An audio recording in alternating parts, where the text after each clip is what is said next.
أشهد أن لا إله إلا الله وحده لا شريك له وأشهد أن محمدا عبده ورسوله أما بعد فأعوذ بالله من الشيطان الرجيم بسم الله الرحمن الرحيم الحمد لله رب العالمين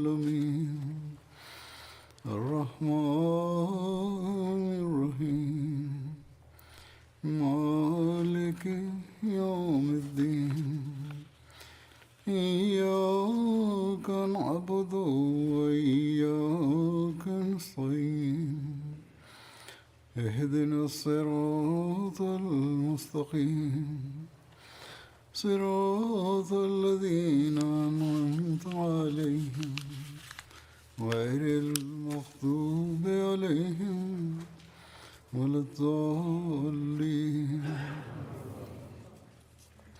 إن الله يأمر بالعدل والإحسان وإيتاء ذي القربى وينهى عن الفحشاء والمنكر والبغي يعظكم لعلكم تذكرون.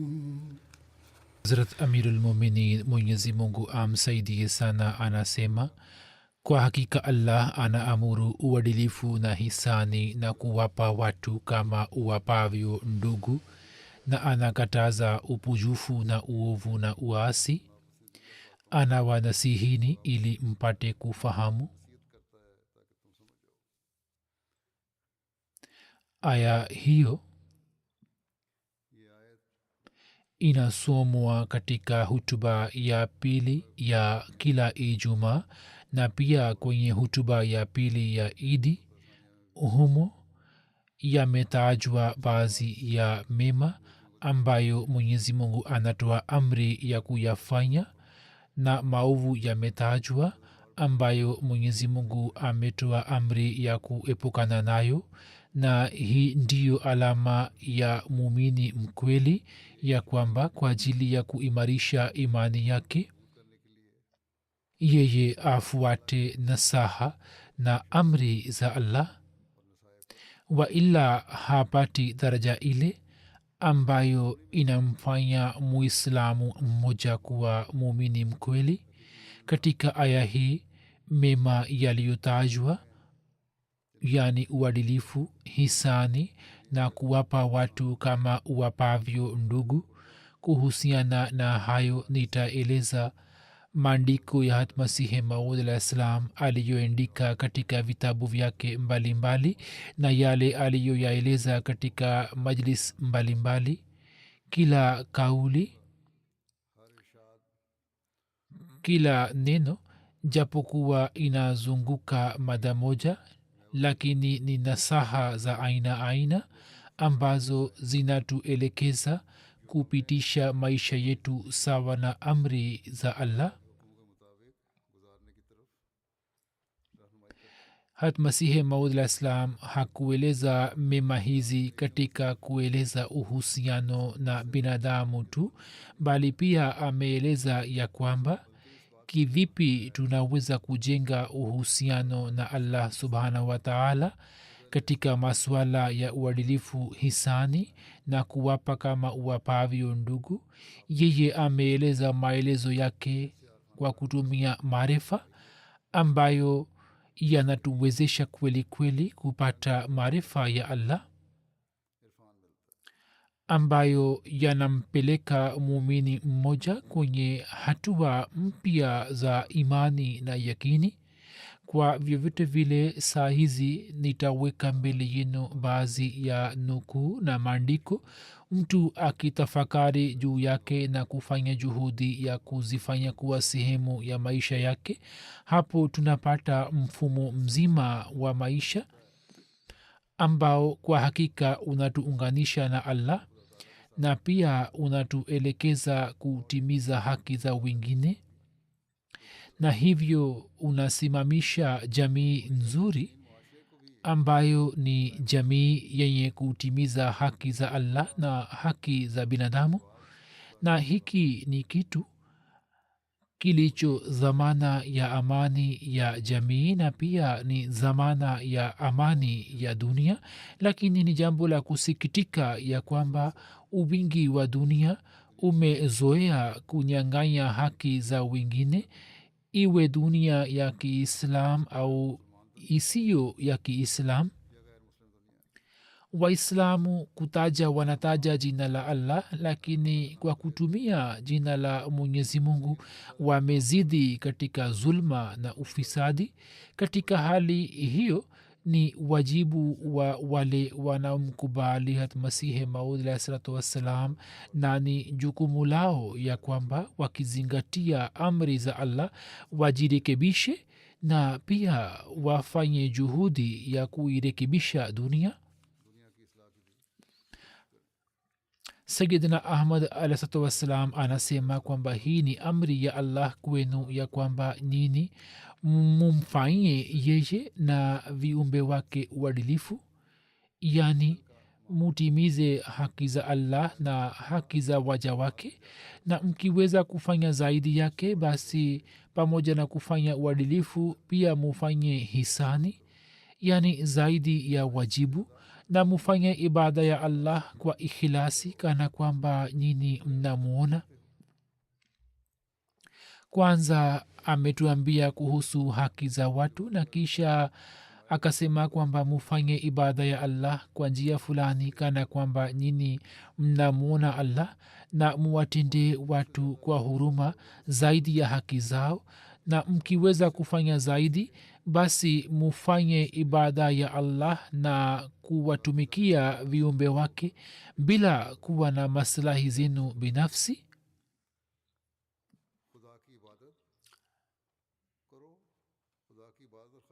yani ibada ya mwenyezi mungu pia muifanye bila kuwa na tamaa yoyote, sio kwamba muende mbele ya allah mukiwa na tamaa fulani au faida fulani. na ama swala la kuwatumikia viumbe wake basi mufanye bila tamaa yoyote kama anavyofanya fulani kwa jaziba ya ujamaa. kisha kwa mujibu wa aya hiyo akituelekeza kutimiza haki za allah ameeleza zaidi kivipi tunaweza kutimiza haki za watu wake. alisema kwamba maana ya kwanza ya aya hiyo ni kwamba nyini katika utii wa muumba wenu mufanye uadilifu na musiwe wazalimu, na daima muzingatie uadilifu, daima mufanye uadilifu katika utii wa allah. basi kama kwa hakika hakuna apasaye kuabudiwa isipokuwa yeye tu, hakuna anayestahiki kupendwa, hakuna anayestahili kutegemewa, kwani kwa sababu ya uumbaji na usimamizi na ulezi makhsus mpaka kila aina ya haki ni zake. uadilifu kwa allah ni nini?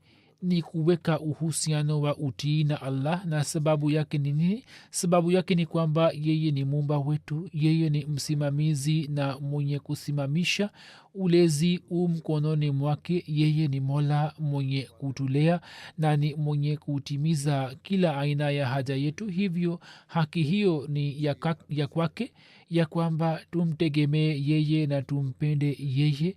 vivyo hivyo nyini pia msimshirikishe na yeyote katika ibada yake na mapenzi yake na katika ulezi wake, na mkifanikiwa kufanya hivyo, hiyo ni uadilifu ambao kuzingatia ni wajibu wenu.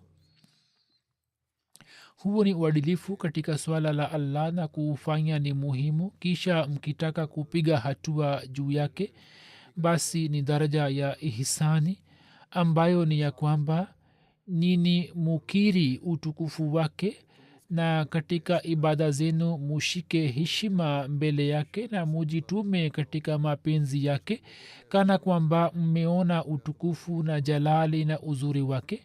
hatua ijayo ni ya ihsani, mtu hawezi kufanya ihsani juu ya allah, lakini maana yake ni ya kwamba katika ibada yake, katika heshima na taazima yake, katika mapenzi yake, nini mujitume, mujimalize kana kwamba mmeona utukufu wake, mmeshuhudia jalali yake na mmesoma kuhusu sifa zake, mmeona uzuri wake usiokwisha. kisha alisema kwamba kinachofuata ni daraja ya itae zil qurba, ambayo ni ya kwamba ibada yenu na mapenzi yenu na utii wenu uondokane na sifa ya kujionyesha. mwanzoni yawezekana katika ihsani kile mnachofanya au juhudi mnayofanya ina chembe cha kujionyesha, lakini kisha mufikie daraja ambapo muondokane na sifa hiyo ya kujionyesha na muwe wenye kufanya ibada ya allah kwa jaziba ya moyo, na muwe wenye kutambua utukufu na jalali yake, na nyini mumkumbuke kwa moyo wote kama mnavyokumbuka mababu zenu, na mumpende allah kama mtoto anavyompenda mama yake mpendwa. kisha alisema na huruma ambayo inaihusu haki za binadamu ni kuhusu wanadamu. maana ya aya hii ni ya kwamba muwatendee ndugu zenu na wanadamu kuwa uadilifu na musimamishe uadilifu, mufanye uadilifu. ama kuhusu haki yenu muombe kutoka kwao, lakini mkisimama juu ya uadilifu msiwaombe vitu visivyofaa, na mkitaka kupiga hatua na kupata maendeleo, basi hatua ijayo ni ya ihsani, nayo ni ya kwamba wewe ufanye wema zidi ya ubaya wa nduguyo. kama mtu fulani anakutendea vibaya, wewe umfanyie wema, hiyo ni hisani, na zidi ya mauzi yake umpatie raha. kama anakuuzi, wewe umpe raha na ujitahidi kumpatia furaha na umjali kwa hisani. kisha baada yake kuna daraja ya itae zil qurba, nayo ni ya kwamba unapomtendea nduguyo kwa wema au unapowahurumia wanadamu humo, usiwe na fikra ya kufanya hisani, yaani usiwe na nia kwamba umefanya hisani juu yao, bali umtendee wema kwa jaziba ya asili bila kuwa na ubinafsi vovote. mufanye kazi zinazotokana na asili kama jamaa mmoja anavyofanya wema kwa jamaa mwingine, mtu wa karibu anavyomtendea mtu wa karibu mwingine kwa wema. anakuwa hana tamaa yoyote ndani yake, bali anafanya kwa moyo na kwa shauku ya moyo, na hiyo ni hatua ya mwisho ya maendeleo ya kihulka ya kuwa katika kuwahurumia wanadamu. mtu asiwe na tamaa yoyote au asiwe na shabaha ya kupata faida fulani, bali jaziba ya udugu na upendo ipate kukua mpaka mtu awatendee kwa wema bila kuwa na fikra yoyote ya kupokea shukurani kutoka kwao, na wema huo utokane na jaziba ya asili. mtu asiwe na nia hii kwamba mtu fulani amshukuru au amwombee, au muwe na tumaini kutoka wengine kwamba wawatendeni kwa wema. mtu asiwe na tamaa ya aina yoyote, bali amfanyie wema kwa jaziba ya moyo wake. basi hiyo ni njia tunayotakiwa kuitumia katika uhusiano wetu, na tukipanua zaidi, kisha kazi yetu ni kufikisha kwa wengine. kisha kuhusu haki za allah, masihi maula islam ameeleza zaidi. anasema kuhusiana na haki za allah, maana ya aya hii ni kwamba kwa uadilifu umtii allah, kwani dhati ambaye amekuumba na amekulea na muda wote anakulea, yeye ana haki ya kwamba wewe pia ufanye utii wake. allah amekuumba na amekulea na anakulea na anakupatia vitu vya dunia, hivyo ni haki yake kwamba nini mumtii yeye. Na ukiwa na busara zaidi, basi si kama haki yake, bali umtii kwa ihsani. kwanza ni uadilifu, kwamba muzingatie kuwa yeye ametuumba na anatutimizia haja zetu, hivyo kazi yetu ni kumtii yeye. bali zaidi ya hayo mumtii allah kwa kuzingatia ihsani yake, kwani yeye ni mhisani na hisani zake ni nyingi zisizo na hisabu. muanze kuzihisabu hisani za allah, kisha mutii hisani zake. hiyo ni daraja ya ihsani na ni zwahiri ya kwamba hii ni daraja iliyo zaidi ya uadilifu, ambamo wakati wa utii mtu azingatie hisani pia. na kwa kuwa muda wote mtu anapofikiri sura ya mhisani wake inakuja mbele ya macho yake, hivyo katika maelezo ya ihsani jambo hili limo ya kwamba mtu afanye ibada ya allah kana kwamba anamwona allah. basi hii ndiyo hali ambayo inakuwa na hali ya ihsani. mhisani ambaye amefanya hisani, mtu hawezi kufanya ihsan juu ya allah, lakini hisani za allah sasa kuzikumbuka hisani zake kunamwezesha na kunamfanya mtu kufanya ihsani. na kwa ajili ya kuzikumbuka ihsani za allah alisema ya kwamba njia yake ndiyo hii ya kuwa mtu akifanya ihsani juu yako, basura yake na sifa zake zinakuja mbele yako, na zinapokuja mbele kisha uhusiano wako wa dhati unazalika tena, na kisha katika suala la allah uhusiano huo utakapozalika, kisha mtafanya ibada ya allah kwa kujihalisisha. na hiyo ni ibada ambayo wakati wa kufanya ibada hiyo wazo lizalike moyoni mwenu au kichwani mwenu kwamba nyini mnamwona allah. kisha alisema ya kwamba wenye kumtii allah kwa hakika wana aina tatu. awal, watu ambao kwa sababu ya mapazia au kwa sababu zingine hawaoni ihsani za allah. kuna pazia juu yao au wanategemea vitu vya dunia, hivyo hawawezi kufahamu au kutambua hisani za allah, wala haizaliki jaziba kwao, kwani hawawezi kujua. hivyo jaziba pia haizaliki, ambayo inazalika mtu anapoona ukubwa wa hisani, wala hawapati mapenzi yale ambayo yanazalika kwa mtu yeye anapowaza kuhusu neema azim za mhisani wake. wazo sahihi lisipozalika la allah, sura yake pia haitakuja mbele ya mtu, na kuhusu hisani zake halitazalika wazo lolote. mtu hata tafakari kuhusu yeye na kuhusu ulezi wake, hapo haiwezi kuzalika jaziba kwake. alisema hali inayopatikana moyoni mtu anapowaza kuhusu neema za mhisani, hali hiyo haitazalika moyoni.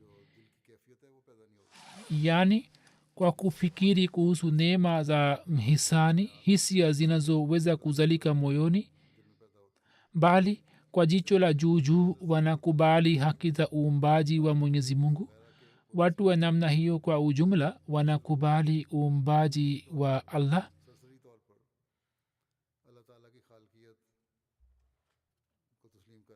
wakisema kwamba ndio mwenyezi mungu ni muumbaji, yeye ametuumba, lakini wanakuwa hawana elimu ya ndani na hawashuhudii mambo ambayo kuyashuhudia kunaweza kuleta sura ya mhisani mbele ya macho ya mtu. Hawaoni kwa undani kwamba haki ya uumbaji wa allah unatutaka nini. Hawaoni kwa undani, kwani vumbi ya kuvitegemea vitu vya dunia inawazuia kuona uso kamili wa yule aliye msababishaji wa kweli. Vitu vya dunia vumbi yake inakuwa juu yao, ambayo kwa sababu yake hawaoni uso wa kweli wa mungu.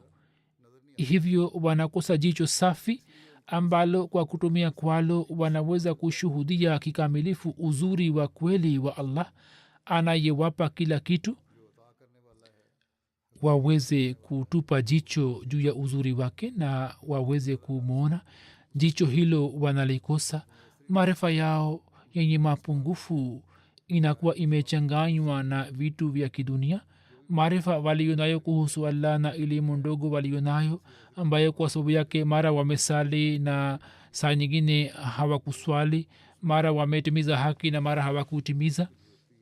humo kunakuwa na mchanganuo wa vitu vya dunia, yaani vitu vya dunia na njia za kuishi, matumaini ya kidunia yanaingia humo. hivyo vitu hivi hawawezi kuonyesha vizuri uso wa mwenyezi mungu, na kwa kuwa hawawezi kushuhudia hisani za allah, hivyo wenyewe pia hawaelekei kwake. kitu kinachofanywa wakati wa hisani, yaani hawaelekei kwake ili sura ya mhisani ije mbele yao, bali maarifa yao inakuwa imefunikwa na ukungu. ukungu unakuwa umetanda kotekote na uso wa allah huonekani kwa uwazi, na hawaoni vizuri uso wa allah. na sababu yake ni kwamba wanavitegemea juhudi zao na vifaa vyao, na sambamba na hilo wanakubali pia ya kwamba haki ya uumbaji na utoaji wa allah ni wajibu kwetu.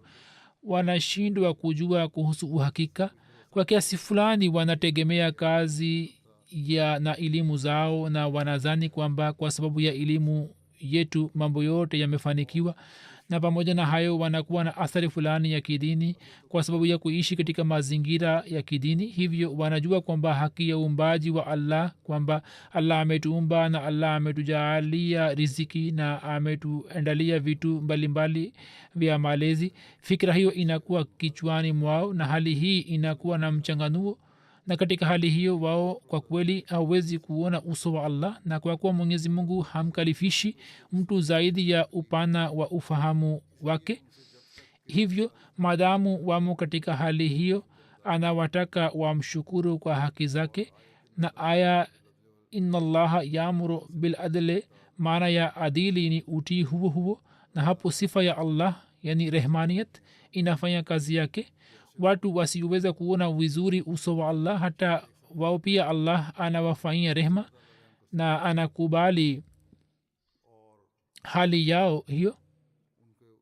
alisema kwamba lakini zaidi yake kuna daraja nyingine. hii ni adili ambayo ni jambo la msingi, ni kiwango cha chini cha muislamu wa kawaida, lakini zaidi yake maarifa ya binadamu ndiyo hii ya kwamba kama tulivyoeleza tayari, jicho la binadamu likiachana na sababu za kidunia na likiwa safi linaona mkono wa fadhila na hisani ya allah.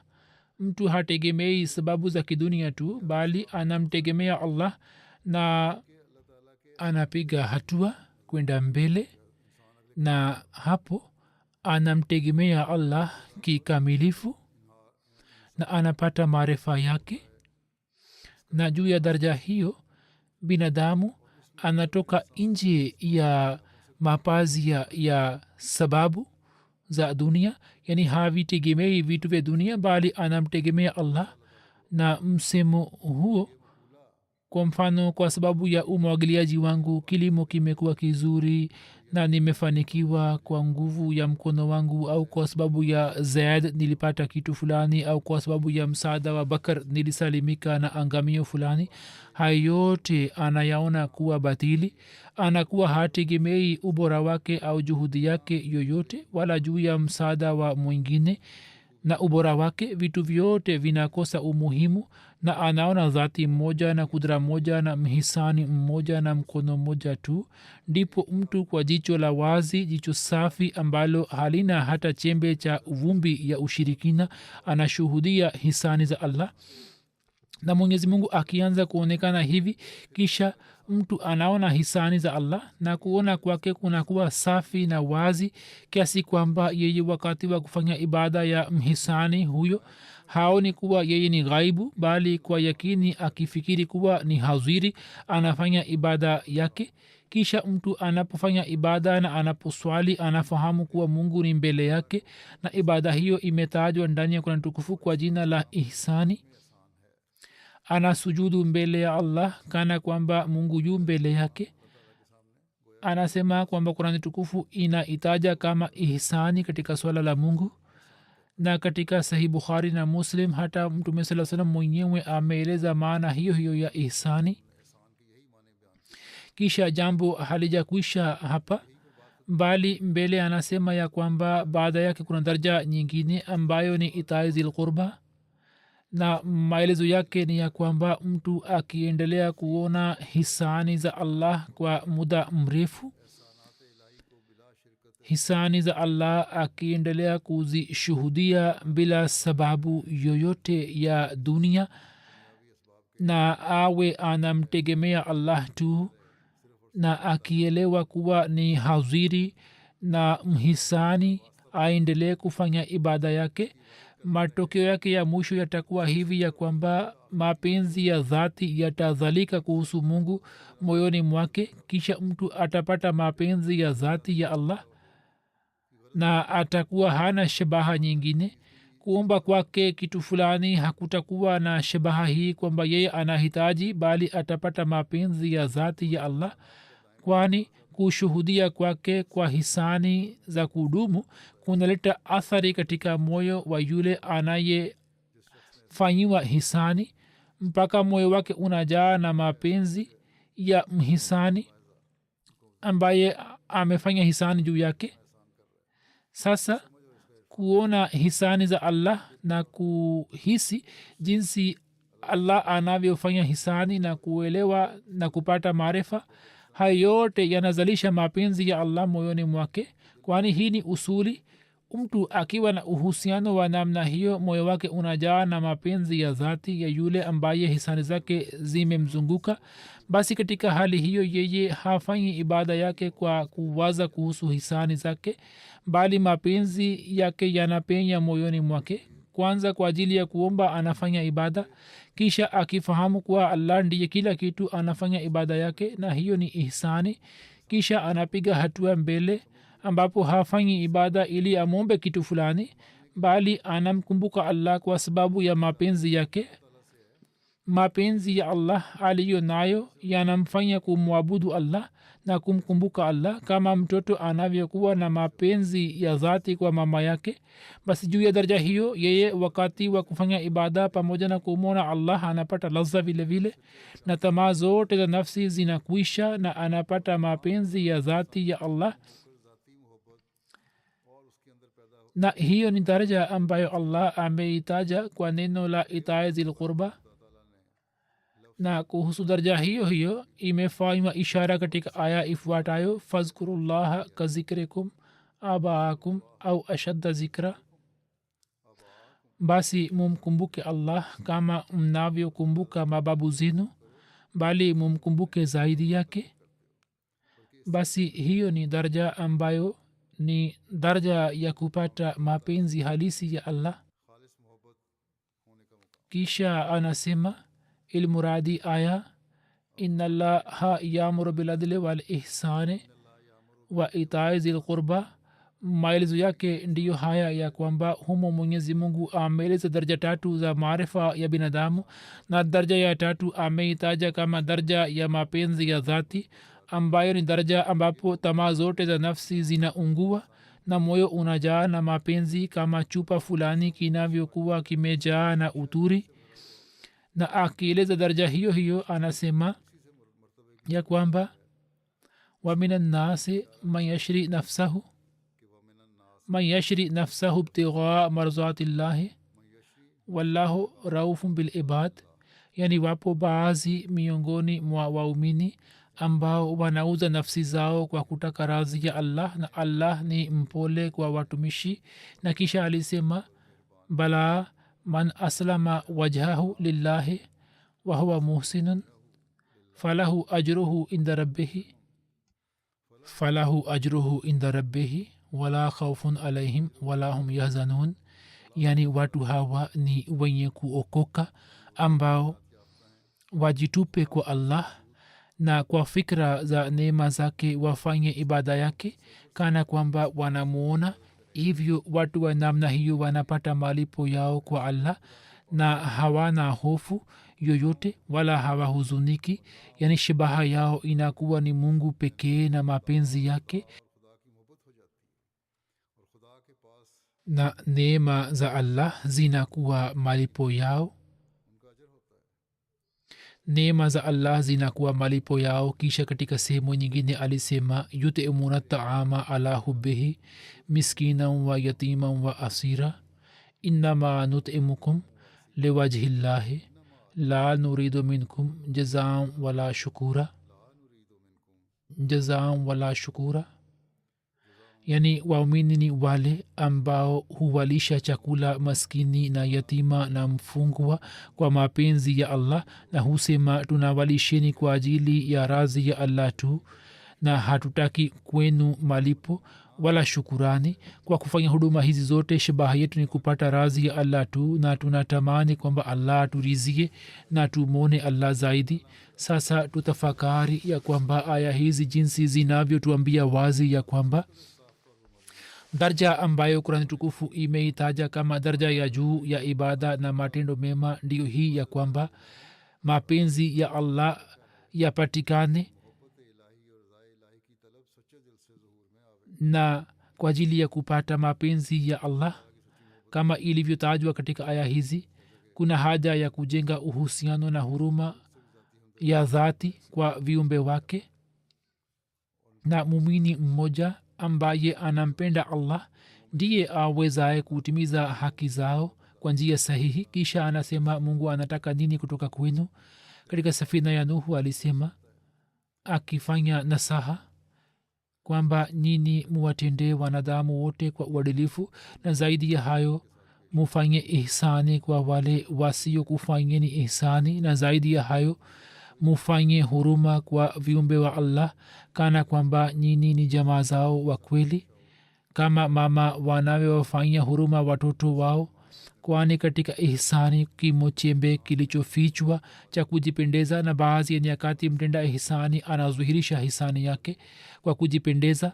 lakini mwenye kufanya ihsani na huruma kama mama kwa mapenzi ya moyo ye hawezi kujifaharisha au kujisifu. basi daraja ya mwisho ya wema ni ile inayotendwa kwa shauku na mapenzi ya rohoni. na aya hii haihusu viumbe tu bali inamhusu mungu vile vile. ama adili kwa mungu ni kumkumbuka neema zake na kumtii, na ihsani kwa mungu ni kumwamini kana kwamba unamwona, ama kufanya huruma kama mtu anavyofanya kwa jamaa zake. kwa mwenyezi mungu ni kumwabudu kwa ajili ya kumpenda, si kwa sababu ya kutamani pepo au kuogopa moto. hata kama ukifahamu kwamba hapana pepo wala jahannam, usipunguze kumpenda mungu wala usiache kumtii. hayo ni mapenzi ya dhati kwa allah, na maelezo yaliyoelezwa hapo juu ni muhtasari aliyoeleza katika safina ya nuhu. kisha akielekeza kuhusu haki za binadamu anasema zaidi kwamba mungu anaamuru ya kwamba nyini mufanye uadilifu, na zaidi ya hayo mufanye ihsani, na zaidi ya ihsani ni kwamba nini muwatendee watu kwa huruma kana kwamba wao ni wapendwa na jamaa zenu. sasa tutafakari kwamba daraja ziko tatu tu. awal mtu anafanya adili, yani mbele ya haki anatenda haki, kisha akizidi kuliko hiyo basi ni daraja ya ihsani, na akizidi zaidi hapo anasonga mbele na anawapenda watu kama mama anavyompenda mtoto wake, yani kwa jaziba ya asili yake na si kwa njia ya ihsani. huo ni muhtasari wa haki za binadamu. kisha kwanza katika baadhi ya sehemu yeye aliwaambia watu wa dini zingine kwamba sifa za islam ni nini. kisha nasaha aliyofanya kwa jamaati, aliisihi jamaat katika nyakati mbalimbali, na safari moja alisema muwatendee viumbe kana kwamba nyini ni jamaa zao wa kweli.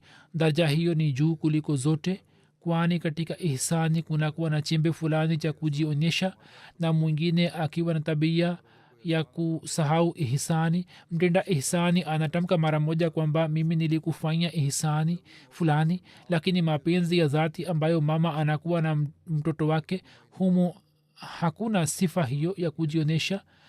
kama amefanya hisani juu ya mtu, sasa saa nyingine anatamka maneno ya aina hiyo, lakini mama hafanyi hivyo kwa mtoto wake.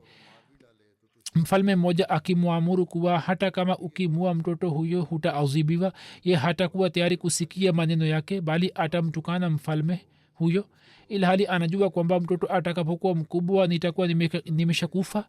lakini hata hivyo, kwa sababu ya mapenzi ya dhati, yeye hataacha kumlea mtoto. mara nyingi wazazi wanakuwa wazee na wanapata watoto katika uzee, hivyo kizwahiri wanakuwa hawana matumaini yoyote ya kupata faida kutoka kwao, lakini hata hivyo wao wanawapenda na kuwalea. hiyo inatokana na asili yao ambapo mapenzi yanafikia daraja hiyo. na katika itaizil qurba kuna ishara yake kwamba mtu anatakiwa kuwa na mapenzi ya aina hiyo kwa allah, wala asiwe na tamaa ya kupata daraja au hofu yoyote. kisha alisema kwamba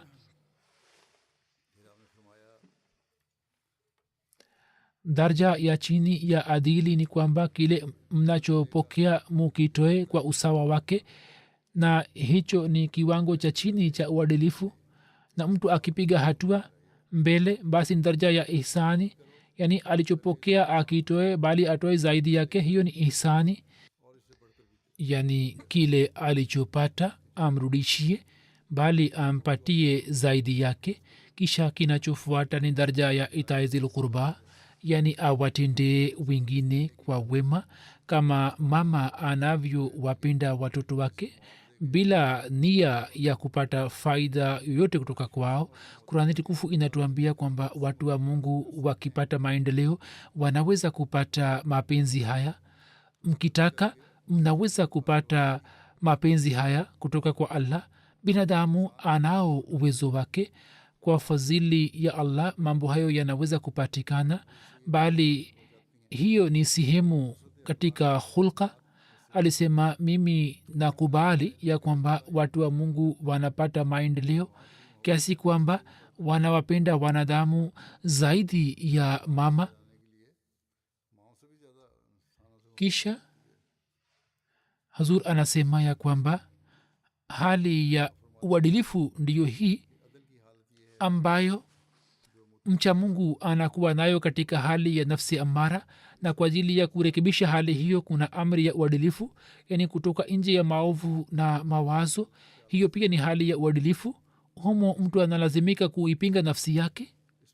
kuipinga nafsi pia ni aina moja ya uadilifu kwa ajili ya kuepukana na mazwambi. kwa mfano, mtu analazimika kurudisha mkopo wa mtu fulani, lakini nafsi yake inatamani kwamba kwa njia fulani asiitoe, na kwa bahati muda wake pia upite juu yake. katika hali hiyo nafsi inapata ushujaa zaidi kwamba sasa kikanuni pia hataweza kuulizwa, lakini hilo si sahihi. uadilifu unamtaka kwamba yeye arudishe mkopo wake, yani mkopo ambao ameupokea arudishe, na kwa kutumia njia fulani au uzuru fulani, asitumie njia ya kuto kurudisha. baadhi ya watu wanazoea kuchelewesha, na saa nyingine baadhi ya watu wanakataa kabisa kutoa na kulipa mkopo kama ushahidi usiwepo kwa uwazi. wanatakiwa kujua kwamba mwenyezi mungu anaona kila kitendo chao.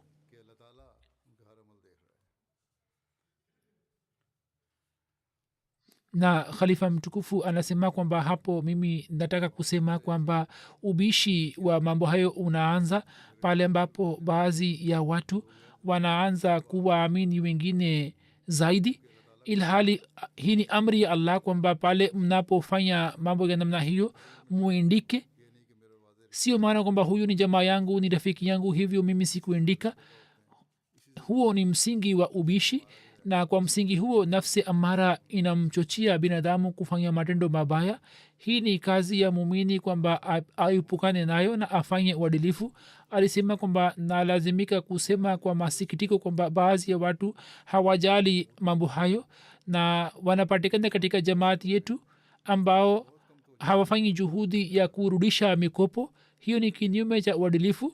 Mtume sasa alikuwa haswali swala ya jeneza ya watu wa namna hiyo. Hivyo kila mmoja wenu akumbuke kwamba msionyeshe uvivu katika kurudisha mikopo na mwendelee kukimbia hiana na mambo mengine yasiyo na imani, kwani hiyo ni kinyume cha amri ya Allah ambayo ameitoa katika aya hiyo. Kisha daraja inayofuata ni ya ihsani. Mtu ambaye anajali uadilifu Mwenyezi Mungu anamwezesha na yeye anapata maendeleo katika wema, na yeye pamoja na kufanya uadilifu anafanya wema mkubwa zidi ya wema mdogo.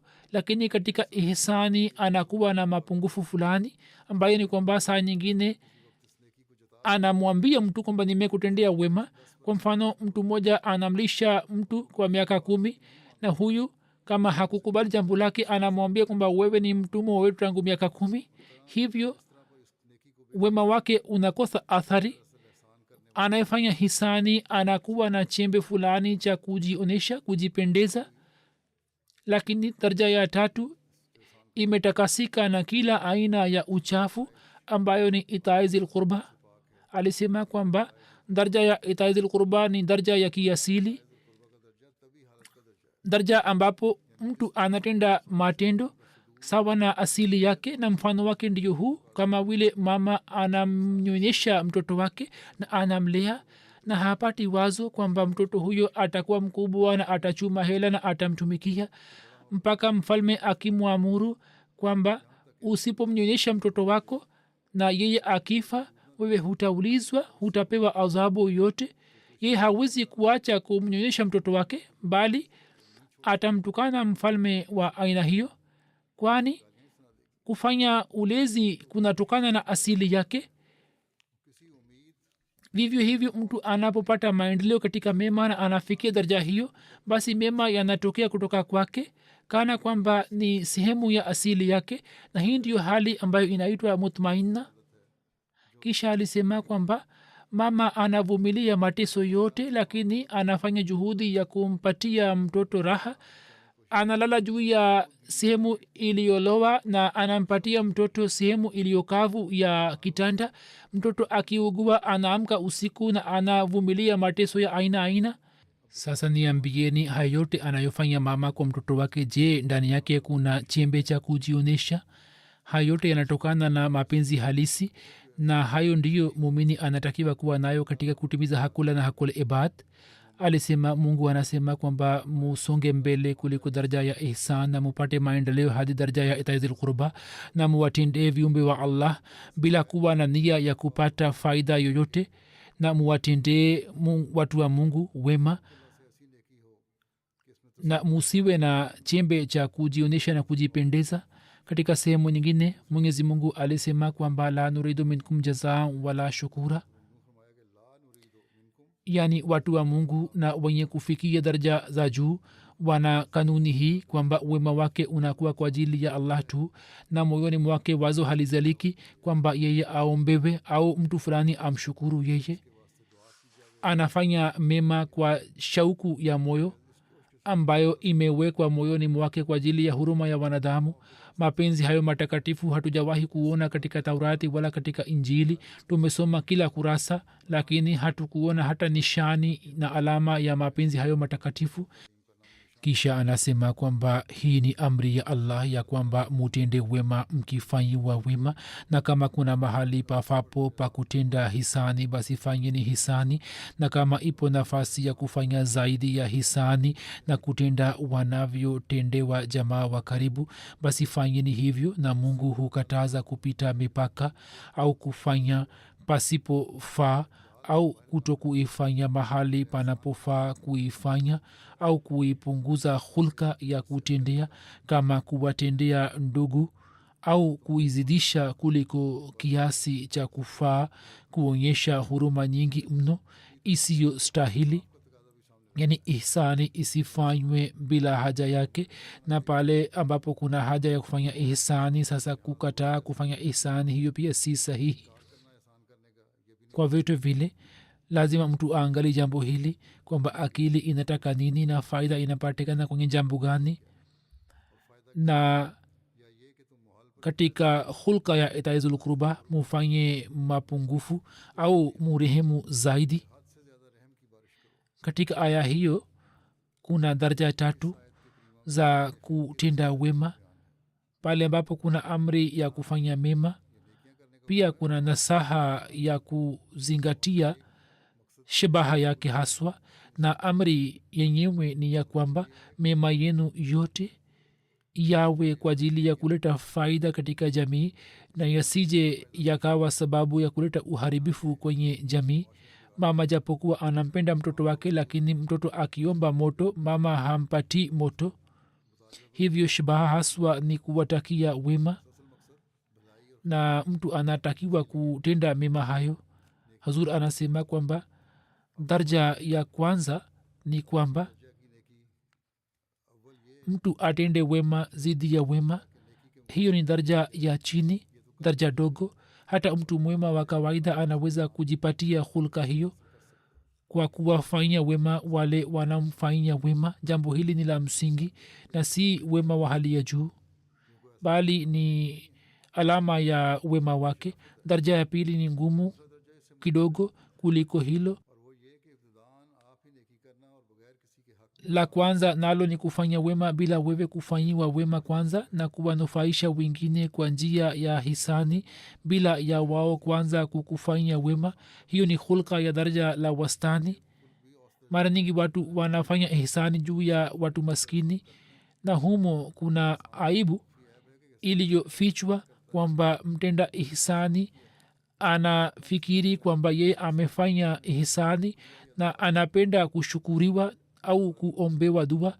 Na kama mtu akimpinga yeye wakati mwingine katika jambo fulani, hapo humwita mtu asiye na shukurani, na pengine humwitisha mzigo mzito zaidi ya uwezo wake kwa kumkumbusha hisani yake kwamba nimekufanya hisani juu yako na umepata faida kutoka kwangu. Hivyo huweka mzigo juu yake zaidi ya uwezo wake na anamkumbusha hisani zake. Kama mwenyezi mungu akiwa unya wafanyao hisani, amesema kwamba la tubtilu sadaqatikum bilmanni wal adha, yani eni mfanyao hisani sadaka zenu ambazo shina lake ni usadiki, yani ukweli wa moyo, msiziharibu kwa masimbulizi na uzia. mwenyezi mungu ametoa onyo kwa watu hawa kwamba sadaka zenu hazitaleta faida kwenu. Kama mnatoa sadaka, basi msingi wake ni sidq, yani ukweli, na kama nia yenu ni kuwakumbusha ihsani, basi mema yenu yote yatapotea. neno la sadaka limetokana na neno la sidq. hivyo kama hamna ukweli na ikhlasi katika moyo, sadaka haiwi tena sadaka, bali ni kitendo cha kutaka kuonwa na watu. ilmuradi ipo kasoro katika mwenye kufanya ihsani kwamba wakati mwingine akikasirika anakumbusha hisani yake. ndiyo sababu allah amewaonya wafanyao hisani. daraja la 3 la kuwatendea wema wengine, alivyosema mungu mwenye enzi, ni kwamba mtu asiwe na wazo la hisani wala kutazamia shukurani, bali kwa jazba ya huruma wema utendeke kama watende wavyo jamaa wa karibu, kama mama anavyomtendea wema mwanaye kwa jazba na huruma. hili ni daraja la mwisho katika kufanya wema ambalo zaidi yake haiwezekani, lakini allah ameambatanisha namna hizi zote za kufanya wema na wakati au mahali panapofaa, na aya iliyotajwa imekwisha eleza bayana kwamba wema huo usipofanyika katika mahali pafapo utageuka kuwa ubaya. yani wema unaleta ufisadi katika dunia, bali husi wema, bali utakuwa ubaya na adili itakuwa fahsha. yani ameeleza sehemu ya mbele ya kuepukana na maovu kwamba adili inageuka kuwa fahsha, yani kupita kiasi hata ikachafuka na hisani kuwa munkar, yani hiyo haitakuwa ihsani bali itakuwa munkar, yani kuwa na hali ikanwayo na akili na zamiri, na kadhalika hiyo hulka ya kuwatendea watu kama kuwatendea ndugu itakuwa baghi. Na kimsingi baghi ni mvua nyingi kuliko kiasi inayoangamiza mashamba, na neno hilo pia lamaanisha kuzidi kuliko kiasi cha haki kipasacho, yani kama mapungufu yatokee katika haki pia ni baghi, au kama mtu amezidi, hiyo pia ni neno la baghia ambalo limetumika. Ilmuradi katika hulka hizi tatu yoyote ambayo haitatendeka katika mahali panapofaa itageuka kwa ubaya. Ndiyo maana hizo tatu zimewekewa sharti kuwa zitendeke sawa na hali. Ikumbukwe pia kwamba adili peke yake au hisani au huruma afanywapo ndugu haitwi hulka, bali hizo ni hali za umbile ambazo hupatikana hata katika watoto kabla hawajapevuka kiakili. Kwa hulka kupatikana ni sharti kwanza akili ipatikane, na kila nguvu ya akili iliyo umbile itumike sawa na mahali panapofaa. Kisha kuna maagizo mengine pia ya muhimu ndani ya Qur'an ambayo yote hayo yameelezwa kwa kutumia alif lam inayotumika kwa kukifanya kitu kuwa maalum. Na kwa njia hii Mwenyezi Mungu ameashiria kutia manani wakati wa mahali pafapo kwamba hizi ni hulka kwa ajili ya vitu hivi. Basi kwa njia mbalimbali, kwa kutumia mifano mbalimbali, ametoa nasaha za kutenda mema. Kuhusiana na hilo, Hazur anaeleza tukio lake moja kuhusu kuwatendea wengine kwa wema na ihsani. Anasema kwamba ihsani ni kitu kizuri sana, na kwa kutumia ihsani mtu anapata ushindi juu ya wapinzani wake wakubwa. Hivyo mjini Sialkot kulikuwa na bwana mmoja ambaye alikuwa mbishi sana. Alikuwa akibishana na watu wote mpaka ndugu zake wote walikuwa wamemchoka. Mimi nikamtendea kwa ihsani kidogo, na yeye alikuwa ananitendea kwa wema sana, na kila alipokutana nami alikuwa anaongea kwa heshima sana. Vivi hivyo mwarabu moja akaja kwetu ambaye alikuwa adui wa wahabi wakitajwa mbele yake, huyu alikuwa akiwatukana. Ye akaja hapa na akaanza kuwatukana wahabi na akaanza kuwakaripia wahabi. Sisi hatukujali matusi yake na tutamtumikia vizuri, na tukamtendea kwa wema. Na siku moja akiwa na hasira, alipokuwa akitukana wahabi, mtu fulani akamwambia kwamba mtu ambaye unaishi kwake kama mgeni, huyo pia ni wahabi. Yani aliashiria upande wa Masihi Mwasalam. Hapo bwana huyu akanyamaza. Masihi anasema kwamba mtu ambaye alikuwa amesema kwamba huyo ni wahabi, kusema kwake wahabi haikuwa vibaya, kwani mimi baada ya Qur'an tukufu naona kwamba kufuata hadithi sahihi ni jambo muhimu sana. Mtu huyo akaondoka baada ya siku chache, na siku moja akakutana nami tena katika mji wa Lahore. Yeye alikuwa adui wa wahabi, lakini kwa kuwa mimi nilikuwa nimemtumikia kwa wema, hivyo hasira yake yote ikapoa, na yeye akakutana nami kwa mapenzi na kwa huruma. Hivyo akaniambia niende pamoja naye, na katika msikiti mdogo ambao yeye alikuwa imamu wake, akanikalisha na akanitumikia vizuri, na akasema kwamba unywe chai halafu uondoke. Angalieni jinsi ihsan inavyoshinda mioyo. Kisha anasema hulka zinakuwa na aina mbili. Moja ni hulka ambayo watu wasomi wa leo wanaieleza. Wakati wa kukutana na watu wakubwa wanatumia njia mbalimbali za kupata maslahi zao, ilhali mioyoni mwao kinyongo na unafiki unako umejaa. Hiyo ni kinyume cha Qur'an tukufu. Aina ya pili ya hulka ni kwamba mtu awatendee wengine kwa huruma ya kweli na asiwe na unafiki, kama Mungu anavyosema kwamba inna Allaha ya'muru bil adli wal ihsani wa ita'i dhil qurba. Hii ni njia kamili, na kila aina ya njia kamili na mwongozo unapatikana katika kalamu ya Allah, na wanaoacha mwongozo huu hawezi kupata mwongozo katika sehemu nyingine. Ili mtu aweze kupata athari, kinachohitajika ni utakaso wa moyo na watu walio mbali nao mkiwaona kwa jicho la ndani mtaona uchafu ndani wao. Maisha haya hayaaminiki, hivyo mupate maendeleo katika swala na kwenye ukweli. Ametoa nasaha kwamba mupate maendeleo katika ibada na kwenye ukweli na utakaso. Kisha anasema kwamba mimi na wasihini mara kwa mara ya kwamba msipunguze mduara wa huruma yenu, na kwa ajili ya kuwahurumia wengine mufuate mafundisho ambayo allah ametoa, yani inna allaha yaamuru biladli walihsani wa itai zil qurba, yani moja katika kutenda wema muzingatie uadilifu. mtu ambaye anakutendea wema we pia umtendee wema, na kisha daraja ya pili ni kwamba umtendee zaidi yake. hii ni daraja ya ihsani. daraja ya ihsan imezidi kuliko uadilifu, na huu ni wema mzito. hivyo yawezekana kuwa mwenye kufanya ihsani aseme kwamba nimefanya ihsani, lakini daraja iliyo kubwa ni kwamba mtu awatendee watu wema ambayo ina rangi ya mapenzi ya dhati, kama mama anavyomlea mtoto wake, na katika malezi hayo anakuwa hana nia ya kupata faida yoyote, bali anafanya kwa sababu ya jaziba yake na shauku ya moyo wake. Alisema kwamba mfalme akimwambia mama huyo kwamba usimnyonyeshe mtoto wako, yeye atamkaripia na atakasirika juu yake. Alisema kwa njia hiyo mufanye wema na mufikishe wema huu juu ya daraja yake, kwani kitu kinapopata maendeleo na kinapofikia ukamilifu wake kinakuwa kamili. Anasema kwamba mungu anatoa amri kwamba nini mufanye uadilifu kwa dunia nzima, yani muwatendee kwa uadilifu na kwa adili, na zaidi yake ni kuna amri kwamba nini muwatendee wanadamu kwa hisani, yani muwatendee kwa njia ambayo si wajibu kwenu bali ni mapenzi yenu.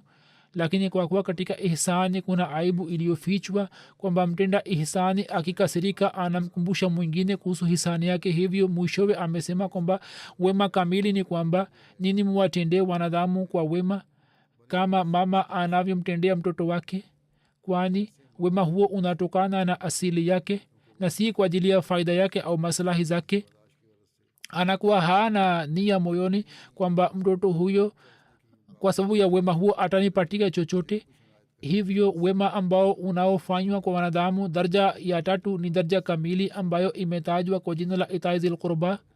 hivyo wema si kwa watu au jamaa, bali kuna amri ya kuwatendea wema wote, na hiyo ndiyo daraja ambayo mtu anapofikia mungu anapatikana, kama ilivyoelezwa kuhusu mwenyezi mungu.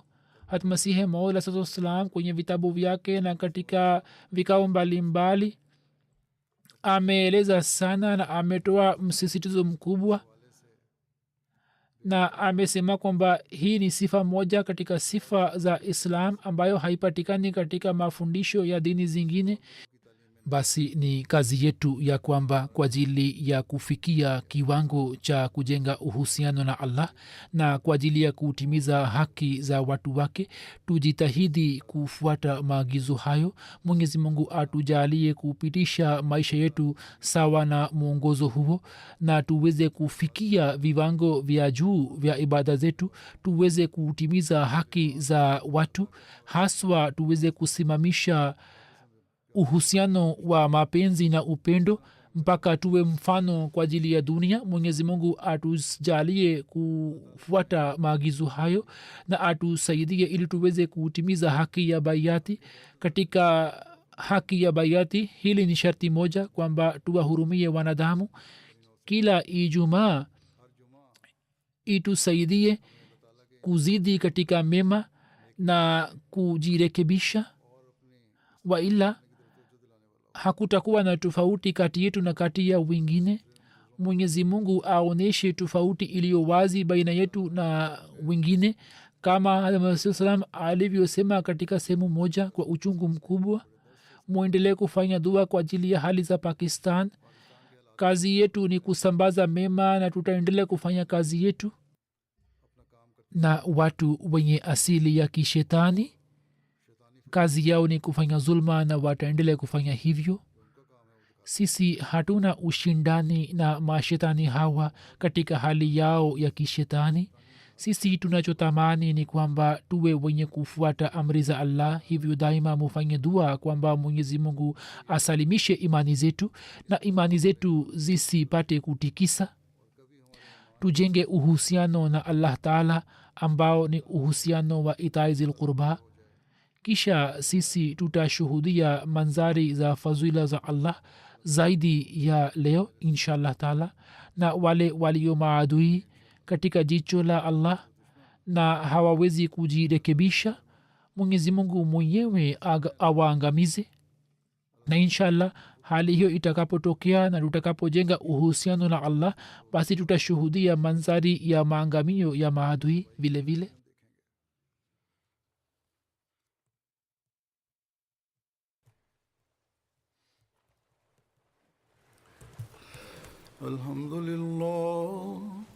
الحمد لله نحمده ونستعينه ونستغفره ونؤمن به ونتوكل عليه ونعوذ بالله من شرور أنفسنا ومن سيئات أعمالنا.